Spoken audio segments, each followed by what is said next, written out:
तो दोस्तों, काफ़ी लोगों का क्वेश्चन था कि क्या इंडिया की सिम नेपाल में चलेगी। तो इसलिए मैं आज ये वीडियो बना रहा हूँ। और फिलहाल देखिए, इस साइकिल से मैं ट्रैवल कर रहा हूँ, 12 ज्योतिर्लिंग और 4 धाम की यात्रा कर रहा हूँ। और अभी हूँ मैं नेपाल में, जा रहा हूँ काठमांडू की ओर। ठूटीवाड़ी बॉर्डर से मैं इंटर किया था और अभी काठमांडू यहाँ से मुझे करीब 80 किलोमीटर अभी बाकी है। तो और धूप बहुत तेज़ है यार, तो मैं इधर ही रुक गया क्योंकि साइकिल में धक्का लगाने में हालत ख़राब हो रही है मेरी।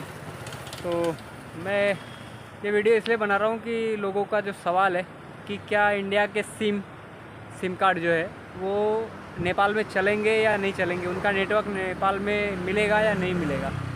तो इसी वजह से मैंने सोचा कि यार चलो एक वीडियो बना देता हूँ, क्योंकि लोग हर टॉपिक पे वीडियो बनाते हैं, लेकिन ये जो एक टॉपिक है कि हर जो भी नेपाल आने वाला बंदा है, हर किसी के दिमाग में यही क्वेश्चन सेम होता है कि क्या नेपाल में हमारा सिम चलेगा नहीं चलेगा, नेटवर्क आएगा कि नहीं आएगा, रोमिंग अगर आएगा तो रोमिंग कितना लगेगा।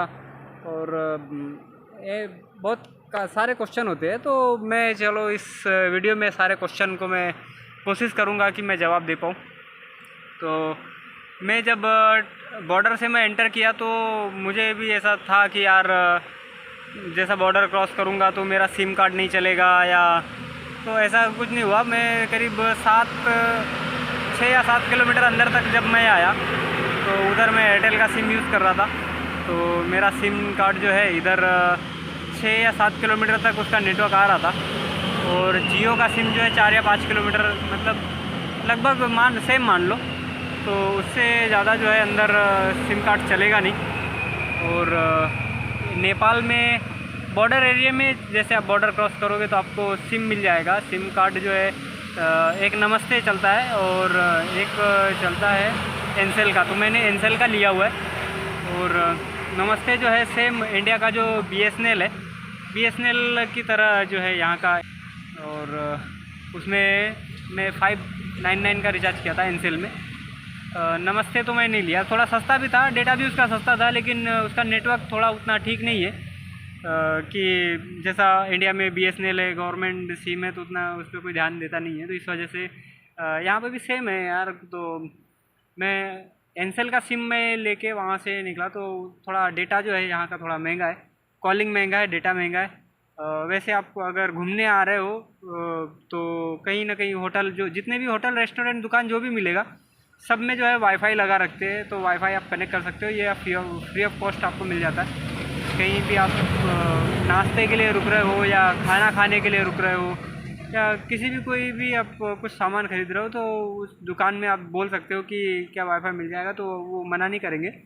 वो वाईफाई इजीली दे देते हैं, क्योंकि हर जगह जो है वाईफाई लगा हुआ है। डेटा यहाँ थोड़ा महंगा है, इस वजह से सब ने अपना वाईफाई लगा रखा है। तो ये जो है, मैं अभी काठमांडू जा रहा हूँ और साइकिल से मैं कर रहा हूँ 12 ज्योतिर्लिंग 4 धाम की यात्रा। फ़िलहाल मुझे नेपाल में करीब 6 या 7 दिन हो गया मेरे को नेपाल में। और अभी मुझे 15 से 20 दिन शायद लग सकता है, क्योंकि मैं काठमांडू से मैं जनकपुर जाऊंगा। जनकपुर से फिर हो सकता है मैं बिहार बॉर्डर से एंटर करके मैं बिहार में निकल जाऊँ। तो ये है सारे क्वेश्चन जो लोगों के बने रहते हैं कि नेपाल हम जाएंगे तो हमारा सिम चलेगा या नहीं चलेगा। बहुत से क्वेश्चन आते हैं कि, और सबका सेम रहता है यार कि बॉर्डर से कैसा एंटर करेंगे, बॉर्डर में क्या प्रॉब्लम आती है, क्या चेकिंग होता है, डॉक्यूमेंट क्या चाहिए। तो डॉक्यूमेंट के लिए मैं अलग वीडियो बना दूंगा उसके लिए, क्योंकि वो एक अलग टॉपिक है, तो इसलिए मैं वो अलग वीडियो डाल दूंगा। और फ़िलहाल जो सिम कार्ड का है, सिम कार्ड का मैंने आपको बता दिया। यदि आप इंडिया में अनलिमिटेड भी कराए हो या आपका कोई भी पैक है, वो नेपाल में काम नहीं करेगा। जैसे आप बॉर्डर से अंदर जाओगे 2 या 4 किलोमीटर तक ठीक है, उसके बाद धीरे धीरे जो है उसका नेटवर्क कम होता जाएगा और एक थोड़ा आगे बढ़ने के बाद में उसका नेटवर्क पूरा जीरो हो जाएगा। आपका कोई भी सिम जो है नेपाल में कोई भी वर्क करने वाला नहीं है। तो इसलिए आपको एक ही चीज़ है कि आपको नेपाल का सिम लेना पड़ेगा। या तो आप 1 या 2 दिन के लिए आ रहे हो तो कोई ज़रूरी नहीं है कि आप नेपाल का सिम लो, क्योंकि वेस्ट है, पैसा वेस्ट करना रहेगा और कुछ नहीं। 1 या 2 दिन के लिए तो आप किसी से भी वाईफाई लेके या किसी से भी कॉल, जो भी आपको ज़रूरी काम हो तो वो आप कर सकते हो। तो बस यही जानकारी थी। तो चलो आगे बढ़ते हैं। और ये देखिए मेरी साइकिल, जिससे मैं कर रहा हूँ 12 ज्योतिर्लिंग और 4 धाम की यात्रा। और मेरे चैनल का नाम है द हिंदुस्तानी ट्रैकर, जो यूट्यूब, इंस्टा और फेसबुक सब पे सेम आईडी है। तो दोस्तों, अगर मेरा सफ़र अच्छा लगा हो और जानकारी आपको अच्छी लगी हो तो प्लीज़ मेरे चैनल को लाइक, शेयर और सब्सक्राइब जरूर करें। फिर मिलेंगे किसी नए ब्लॉग में। तब तक के लिए जय हिंद, वंदे मातरम, हर हर महादेव, जय श्री महाकाल।